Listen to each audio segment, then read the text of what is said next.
TDP Telangana forum నేతలు ఎర్రబెల్లి సారథ్యంలో ఒకే తాటిపై ఉన్నారా? సమావేశాలకు అంతా వస్తున్నారా? నాగం తరహాలో ఎర్రబెల్లి వెళుతున్నారా లేదా? ప్రస్తుతం ఈ ప్రశ్నలు పార్టీలో హాట్ టాపిక్ గా మారాయి. తెలుగుదేశం తెలంగాణ ఫోరం బాధ్యతలు ఎర్రబెల్లి దయాకర్ రావుకు అప్పగించాక టీడీపీకి ఈ ప్రాంతంలో ఒక ఊపు వచ్చింది. నాగం ఉన్నన్ని రోజులు కేవలం టీడీఎల్పీ కార్యాలయానికే పరిమితమైన ఫోరం క్రమంగా జిల్లాలకు వెళ్తోంది. కరీంనగర్, రంగారెడ్డి జిల్లా తాండూరులో రణభేరీలు పెట్టి పార్టీ క్యాడర్ను ఉత్తేజపరిచే ప్రయత్నం చేసింది. కరపత్రాల విడుదల ద్వారా తెలంగాణ విషయంలో తమకు ఉన్న ఇబ్బందులను వివరిస్తూనే టీఆర్ఎస్, కాంగ్రెస్ వైఖరులను ఎండగట్టే ప్రయత్నం చేసింది.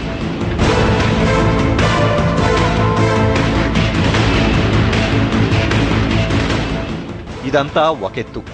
ఎర్రబెల్లి నాయకత్వం నచ్చక కొందరు నేతలు ఫోరం దరిదాపుల్లో లేకుండా పోవడం పార్టీలో చర్చనీయాంశంగా మారింది.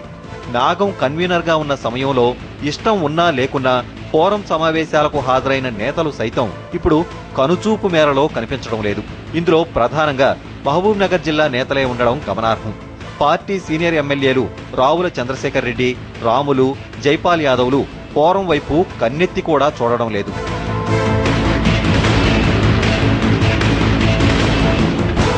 మోత్కుపల్లి అన్యమనస్కంగానే ఫోరంలో కొనసాగుతున్నారు. వరంగల్ జిల్లా నేత రేవూరి ప్రకాష్ రెడ్డి సైతం అంటిముట్టనట్టుగానే వ్యవహరిస్తున్నారు. మరికొందరు నేతలు లోలోనే అసంతృప్తిని అణిచిపెట్టుకుంటున్నారు. కొందరివి వ్యక్తిగత కారణాలైతే మరికొందరికి ఎర్రబెల్లి నాయకత్వంపై గురి కుదరడం లేదు. ఆయన దుందుడుకుగా వ్యవహరించి తెలంగాణ విషయంలో పార్టీకి సైతం చెడ్డపేరు తెస్తున్నారన్నది కొందరి వాదన.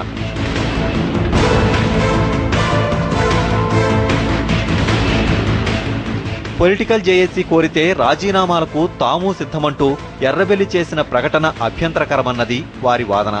ఎర్రబెల్లి ఆవేశంతో ఎప్పుడు ఏ ప్రకటన చేసి తమను ఇరకాటంలో పెడతారోనని వారు ఆందోళన చెందుతున్నారు. ruchulu.com Making of Andhra recipes. Recipe videos in Telugu for all varieties of veg, non-veg, baking snacks and desserts. Please visit ruchulu.com.